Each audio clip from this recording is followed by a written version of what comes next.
সব সময় কোরআন পড়ার গুরুত্ব।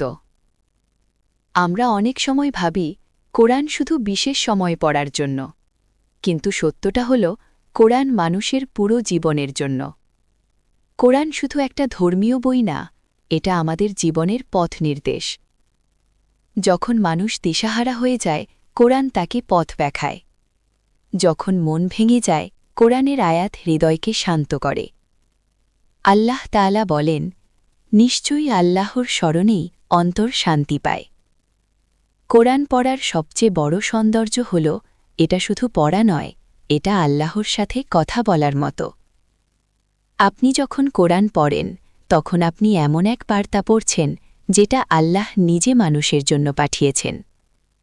রাসূল সাল্লাল্লাহু আলাইহি ওয়াসাল্লাম বলেছেন, যে ব্যক্তি কোরআনের একটি অক্ষর পড়ে সে একটি নেকি পায়, আর সেই নেকি 10 গুণ বাড়িয়ে দেওয়া হয়। ভাবুন, আপনি যদি প্রতিদিন মাত্র কয়েকটা আয়াতও পড়েন, তাহলে আল্লাহর কাছে কত সওয়াব জমা হয়।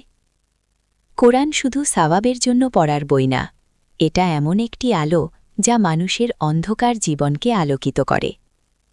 যে ঘরে কোরআন পড়া হয় সেই ঘরে বরকত নেমে আসে, আর যে হৃদয়ে কোরআন থাকে সেই হৃদয়ে কখনো একেবারে শূন্য হয় না।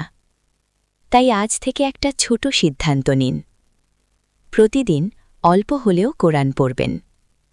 1 পৃষ্ঠা, না হলে কয়েকটা আয়াত, কিন্তু পড়বেন। কারণ কোরআনের সাথে সম্পর্ক যত গভীর হবে, আপনার জীবনও তত আলোকিত হবে। আল্লাহ আমাদের সবাইকে নিয়মিত কোরআন পড়ার তৌফিক দান করুন।